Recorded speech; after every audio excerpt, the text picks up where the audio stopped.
Hey folks, welcome back to the channel. Before we get started, if you like this video, please give it a thumbs up. I hope to earn your subscription from some of the tips and tricks we do growing our favorite trees, avocado and citrus trees, among other things.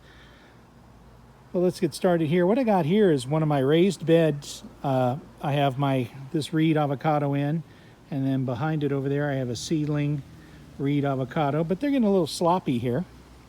And I'm going to put some bigger pieces of wood in because all the mulch and stuff I've added over time has raised it above the 6-inch level. I had it above ground level. If you look over here, I started digging it out a little bit so I can show you how high above ground level we are. I want to get this, I want the wood to come up about 10 inches off the ground so I can fill this in with mulch, because on this particular tree, I put a little sandier, as you can see here, a little sandier mix, and it dries out a little bit quicker. So I want to add a little thicker mulch layer to it. Out here, it's just real dry. I want to keep it wetter as it gets hotter, and so I'm going to add a little thicker mulch layer, so I'm going to raise the sides. So what I did here, these little concrete squares here are the 6x6 concrete squares you get at the big box stores, I think, sell them, Home Depot, Lowe's. Then you cut the wood, which in this case are 36 inches apart for a 36-inch box, 9 square feet of a raised bed we have this reed in. So what I want to do is I'm going to raise the height of this so I can put a little more mulch and keep it wetter longer without having to water it as often. Because like I said, I do have a little sandier mix in here, as you can see, right next to the sprinkler. And what's nice about this, as this fills in, that water, you just watch it sink in. But I want a little thicker mulch layer here, so as it gets into the hundreds here in a month or so, we can not water this as much. Give it its good watering every other day or so, like I like, and then have a nice moist soil layer underneath the mulch. So let me get this started, and we'll come back and show you what it looks like. Here's the wood I'm using, but let me give you a quick little overview of how I did the original hole here when we started. We got ground level here. What I did is I dug a 2 foot by 2 foot by 2 foot hole. This is our ground level in a square, don't do circles. And then what we do is we backfill this with sand, native soil, and Gary's Top Pot soil that I used, and then we build up above that. At first we were 6, now we're going to be 10 inches. So we're going to have a 10-inch layer here, and this will all be a mulch layer above the 6-inch level that it's at now. So we'll have the ability to add a couple more inches of mulch and then have a way to hold the water in so it can keep that area nice and wet. So let's get started and show you what this looks like. All right, so during this little repair, you can see I pulled out this old 2x6. I'm replacing it with a 2x10. And you can see how the layers of soil, we got some ant action, a lot of ants down in there.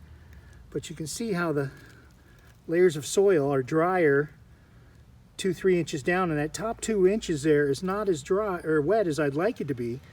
Most of the feeder roots in an avocado tree, as you know, are in the top couple of inches. So you want to keep it as moist as possible. So let's set this in here, see if I can not disturb what I already got going here. And basically, my repair is made. So I'm going to do that around all 4 sides, and now I'll be able to raise that mulch layer to the height I want and keep it wetter longer without drying out. Let's see if we can find some of the feeder roots in this, or if they're even here yet. You can see the type of sand. There's a lot of sand in the soil, so the water goes through it real quick. So I want to keep it moist. See that sand I got in there? Along with the pumice and the vermiculite or perlite, biochar, things like that that's in the Gary's Top Pot. So let's pull back all the sides, put this in, and take a look at it when we're done.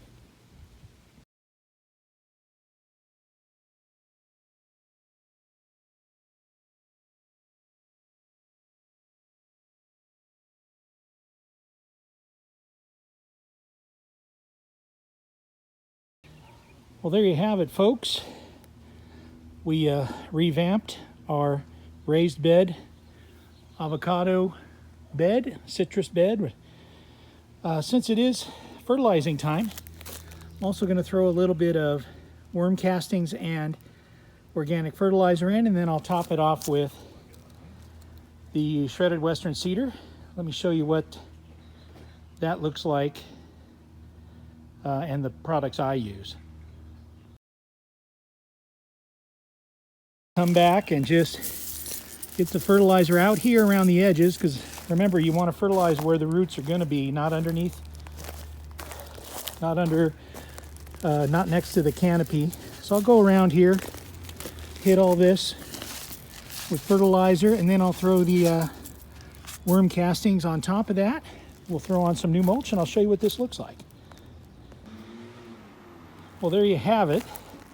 Finished raising up my raised bed another 4 inches. And you can see where the base of the tree is. Down in here. How we have the base, and then we got, let's push it there. We got 3-4 inches of mulch on there. And as we get into that 100-degree weather, it'll keep this soil wetter longer and allow those feeder roots to absorb the nutrients and moisture that they need to grow and get this reed growing into a big, healthy tree.